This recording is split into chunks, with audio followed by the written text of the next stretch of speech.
കഴിഞ്ഞ വർഷം ഏറ്റവും കൂടുതൽ ചർച്ചയായ വിവാഹമായിരുന്നു സീരിയൽ താരം ദിവ്യ ശ്രീധറിൻ്റേത്. സീരിയൽ നടൻ ക്രിസ് വേണുഗോപാലാണ് ദിവ്യയെ വിവാഹം ചെയ്തത്. സ്റ്റീരിയോ ടൈപ്പുകൾ തകർത്തെറിഞ്ഞുള്ള വിവാഹമായിരുന്നതുകൊണ്ട് തന്നെ അന്നു മുതൽ വലിയ രീതിയിൽ വിമർശനം ദിവ്യ നേരിട്ടിട്ടുണ്ട്. ക്രിസ് വേണുഗോപാൽ നേരെ മറയ്ക്കാറില്ലെന്നുകൊണ്ടാണ് തന്നെ ഭൂരിഭാഗം ആളുകളും വയസ്സനായ ക്രിസിനെ പണം കണ്ട് ദിവ്യ കല്യാണം കഴിച്ചു എന്ന തരത്തിലായിരുന്നു വിമർശിച്ചിരുന്നത്. എന്നാൽ യാഥാർത്ഥ്യത്തിൽ ഇരുവരും തമ്മിൽ വലിയ പ്രായ വ്യത്യാസമില്ല. അത് പിന്നീട് ക്രിസ് തന്നെ വ്യക്തമാക്കിയിട്ടും ചെയ്തിട്ടുണ്ട്. ആദ്യ വിവാഹത്തിൽ 2 മക്കളാണ് ദിവ്യയ്ക്കുള്ളത്. സ്വന്തം മക്കളെന്ന പോലെയാണ് ദിവ്യയുടെ 2 മക്കളെയും ക്രിസ് സ്നേഹിക്കുന്നത്.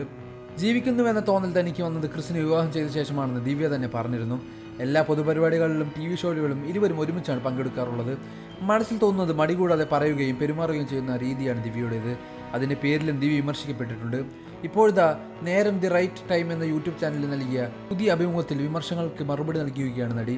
താൻ സന്തോഷിച്ച് നടക്കുന്നതും സംസാരിക്കുന്നതും ഭർത്താവിനും മക്കൾക്കും ഇഷ്ടമില്ലെന്നും തുടങ്ങി ഇഷ്ടമാണെന്നും ഒതുങ്ങി ജീവിക്കണമെന്ന് അവർ ഇന്നേ വരെ തന്നോട് ആവശ്യപ്പെട്ടിട്ടില്ലെന്ന് ദിവ്യ പറയുന്നു.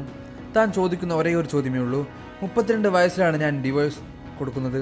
ഡൈവോഴ്സിൻ്റെ ആവശ്യം ഉണ്ടായിരുന്നില്ല, കാരണം ഞാൻ ലീഗലി മാരീഡ് ആയിരുന്നില്ല.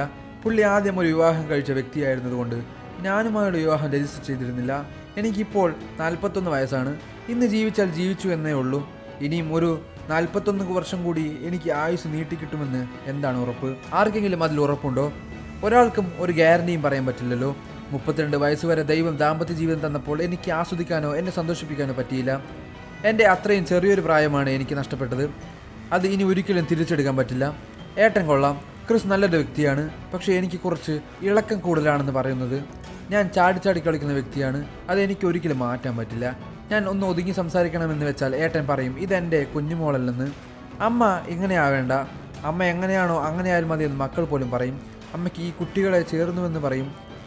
ഏട്ടനോടും മക്കൾ പറയും അമ്മ ഇങ്ങനെ മാറണ്ട, മാറിക്കഴിഞ്ഞാൽ ഞങ്ങളുടെ അമ്മ അല്ലെന്ന്. സീരിയസ് ആയി നിൽക്കുന്ന അമ്മയെ അവർക്ക് താല്പര്യമില്ല. സീരിയസ് ആയി നിൽക്കുന്ന ഭാര്യയെ തനിക്കും വേണമെന്ന് ഏട്ടനും പറയുമെന്ന് ദിവ്യ പറയുന്നു. ദിവ്യ ക്രിസ് വിവാഹം ആഘോഷമായിരുന്നു. ആദ്യ വിവാഹം പ്രണയ വിവാഹമായിരുന്നതുകൊണ്ട് തന്നെ വിവാഹം ആസ്വദിക്കാനും ദിവ്യയ്ക്ക് കഴിഞ്ഞിരുന്നില്ല. അതുകൊണ്ട് തന്നെയാണ് ക്രിസുമായുള്ള വിവാഹത്തിന് ദിവ്യ നന്നായി ഒരുങ്ങിയതും റിസപ്ഷൻ അടക്കമുള്ള സംഘടിപ്പിച്ച് ആഘോഷമാക്കിയതും. അഭിനയത്തിന് പുറമെ റേഡിയോ അവതാരകൻ, വോയിസ് ആർട്ടിസ്റ്റ്, എഞ്ചിനീയർ തുടങ്ങിയ മേഖലകളിലും ക്രിസ് വേണുഗോപാൽ കഴിവ് തെളിയിച്ചിട്ടുണ്ട്. കൂടുതൽ വാർത്തകളും വിശേഷങ്ങളും അറിയാൻ ഈ വീഡിയോ ലൈക്ക് ചെയ്ത് ചാനൽ സബ്സ്ക്രൈബ് ചെയ്ത് സപ്പോർട്ട് ചെയ്യുക.